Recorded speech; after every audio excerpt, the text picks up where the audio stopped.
بسم الله بنات، خلوني اشرح لكم لانه والله فعلا ايش قد ما دا انزل واشرح دا ترجع علي نفس الاسئله.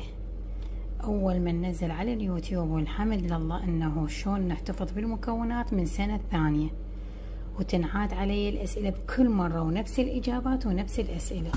شوفوا بنات، هذه اطرشي اي مكون عندك، مو راح انزل وراح يقولوا لي بس الخيار، لا، كل المكونات تردين تحتفظين بيها بالمي والملح كلها.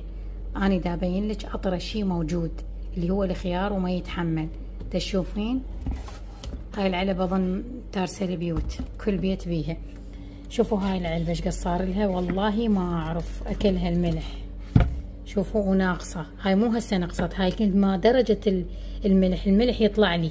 انا غسلت وقلت بما انا خلي اعيد، ما يخالف خلي اعيد الشرح. تشوفون هذا الملح كان ينزل يفور من كثرته وقوته، وكل مره اجاوب بنات على نفس الحاله. قالوا لي يصير مالح كلش، اي ادري يصير مالح. تشوفون المي شلون نازل. اهم خطوتين بنات، بس بعد ما يتاثر لانه اكتسب ملوحه قاتله.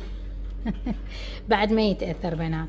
ليش؟ لان هسه هو درجه الملوحه اللي يحتفظ بيها بعد ما يتاثر. عرفتوا شلون تتخلصين من الملح؟ احتاجيتي بعد سنه، احتاجيتي بعد سنتين، تريد تطلعين عندك مكونات، عندك بستان، عندك حديقه، عندك مدري شنو، جالك صندوق، جالك صندوقين، كل الاسئله دا احكي. احتاريتي وين تودين، تريدي تنقعين، اي حجم كان عندك، اي شكل كان عندك، المهم مختصر مفيد تخلين، وتخلين الملح فائض. طن من الملح راح اشوفك ايش قد راح اخليه على هاي. نقطة ثانية، الملح هواية، ونقطة ثانية يكون ماكو مجال تعفن، يتعفن يتخلخل، مو حاطط لي ربع الكمية او 3/4 الكمية وتردينها تحتفظ بيها. تمام، راح يطفو وراح يشتم الهواء، وراح مهما تكون درجة الملوحة بس هو راح يكتسب هواء وتعفن، ويبدي التعفن يأثر على البقية. صار معلوم؟ شوفيني شلون خانقتها للدبة، نفس الشي هنا خنقتها. اوكي. طبعا بنات يفضل الملح الخشن، هذا اول قلاص راح اخليه. ايش قد ما تريد تزيدين ما راح يضر. شلون راح تخلصينه؟ تخلينه بعد ما تغسلينه من الملح، هذا مو بس قلاص، بعد راح ادير على كيفكم وياي.